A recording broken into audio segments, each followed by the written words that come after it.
Greetings, everyone. So today we'll be talking about ancestral West Africa, discussing the significance of empires like Ghana, Mali, Songhai, Kongo, as well as discussing significant contributions of West Africa to world civilization. So let's get into it. So Africa had an extensive trade network that has been termed the Trans-Saharan trade.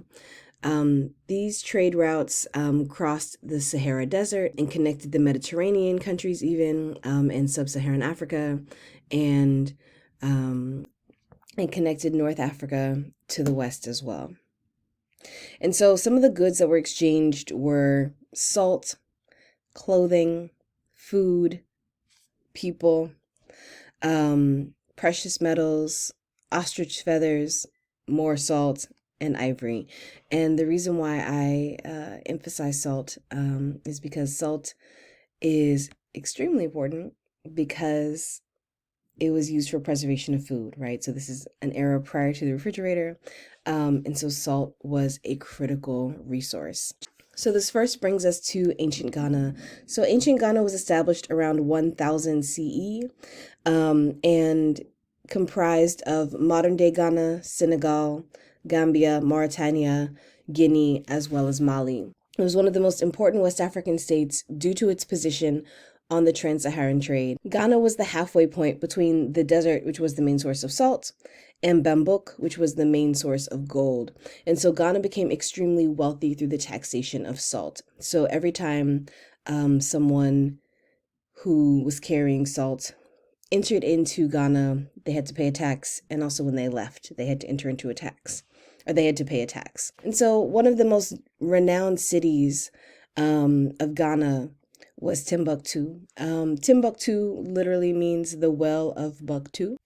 And between 1100 and 1300 AD, it was a thriving economic center as well as intellectual center. And some of the items that were commonly exchanged were tea, tobacco, as well as textiles. And one of the most profitable items that were sold in Timbuktu were books, which I think is also a reflection of just how much Ghanaian society valued education, valued learning, valued knowledge. Here we have three maps, maps of Ghana, Mali, and Songhai. And so you'll see that one absorbed the next, which absorbed the next, right? So first you have Ghana, which is in the top left-hand side, and then lower left, we see the Kingdom of Mali, and then you see the Songhai Empire. And gold was plentiful in West Africa, so much so that you have 2/3 of Europe's gold actually coming from West Africa. So ancient Mali was established in 1235 CE under the great Sunjata Keita. The king or chief was called a Mansa. And so Mansas were seen as the guardian of the ancestors, and they served as both religious as well as secular leaders of the people. And one of the main activities of Mali was the gold trade. And we have cities like Djenné becoming a famous intellectual center under the Mali and Songhai empires. And you have physicians in Mali who were able to successfully perform eye cataract surgery by the 1300s or the 14th century, right? And you have Mansa Musa, or Musa the First. Mansa Musa was known for his wealth, generosity, and intellect. Mansa Musa also converted to Islam.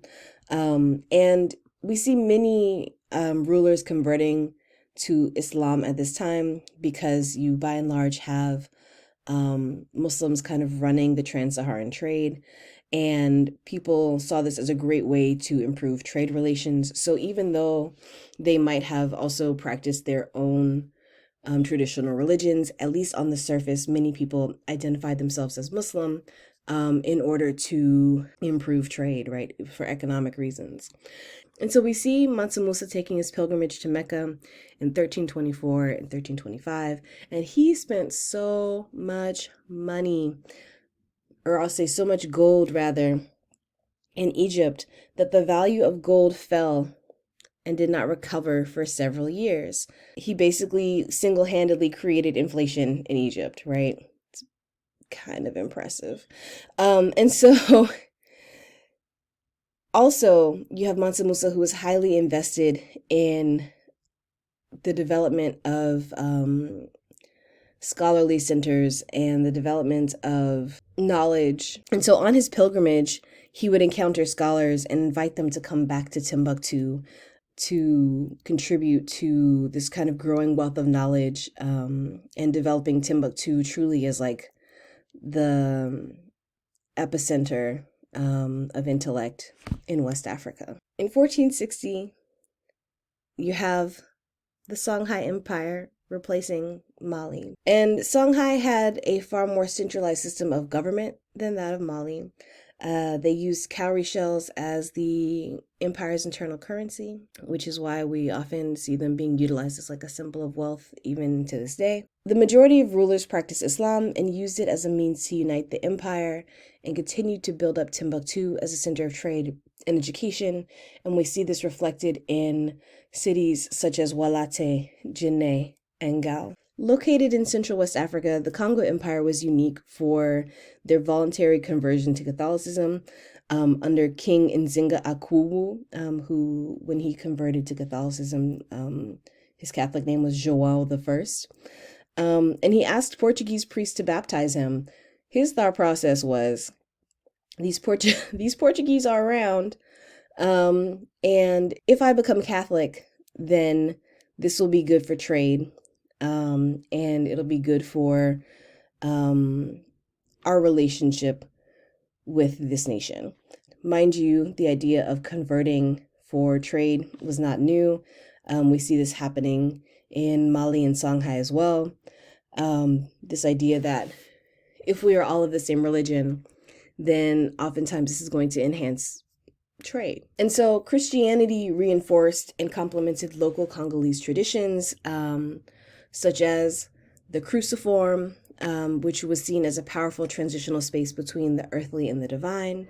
And Congo leaders used Christian symbols like the crucifix as a means to communicate with deities as well as ancestors. And so there was kind of this blend between the secular and the spiritual to invoke divine favor for things like hunting, weather, and fertility, etc. And so I'm going to pause this here, and that wraps us up in our conversation about Christian Congo, Ghana, Mali, and Songhai, as well as the significance of the trans-Saharan trade. And so coming up next, we'll talk a little bit about the contributions of Africans to world civilization and African exploration prior to the arrival of the Portuguese. All right, I hope you stay tuned. Take care of yourselves.